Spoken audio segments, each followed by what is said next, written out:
আসসালামু আলাইকুম প্রিয় বন্ধুরা, চলে আসলাম।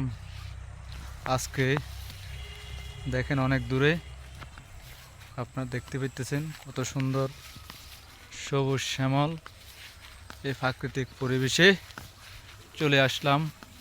আপনারা দেখেন কত সুন্দর ধান দেখতে পাইতেছেন। ধান ফাঁকে গেছে, অনেক সুন্দর ধান হয়েছে। ধানগুলা দেখতে অনেক সুন্দর। এবারের ফসল অত্যন্ত চমৎকার দেখতে পাইতেছেন। এবারের ফসল অনেক ভালো হয়েছে। এখন আল্লাহ তাআলার মেহেরবানিতে ধানগুলা মানুষে যদি ঘরে তুলতে পারে তাহলে হয়তো অনেক ইনকাম হবে।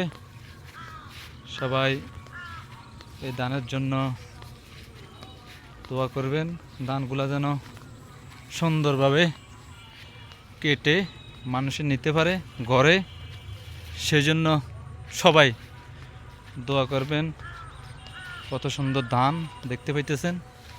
ধানের মার এবার অনেক কঠিন মার, অনেক কঠিন মার। প্রিয় ভাইরা দেখেন এত সুন্দর ধান দেখতে পাইতেছেন।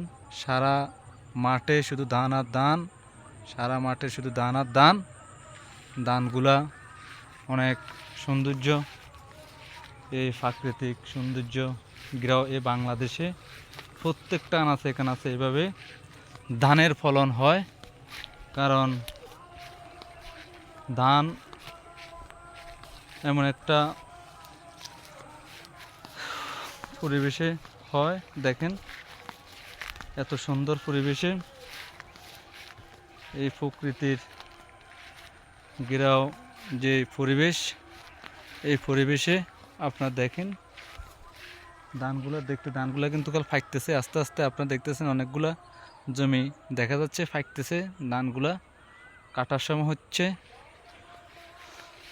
যদি বৃষ্টি বাদল বা তুফান ঝড়মড় যদি না হয় তাহলে সুন্দরভাবে কেটে নিতে পারবে ধানগুলা। সবাই এদের জন্য দোয়া করবেন, সবাই দোয়া করবেন, সবাই দোয়া করবেন যেন ধান কেটে নিয়ে ঘরে গোলা ভরতে পারে। তাই সকলকে ধন্যবাদ জানাই। সকলকে ধন্যবাদ জানিয়ে আজকের এই ভিডিওটি এখানে সমাপ্ত করব। সবাই ভালো থাকবেন, সুস্থ থাকবেন। আল্লাহ হাফেজ।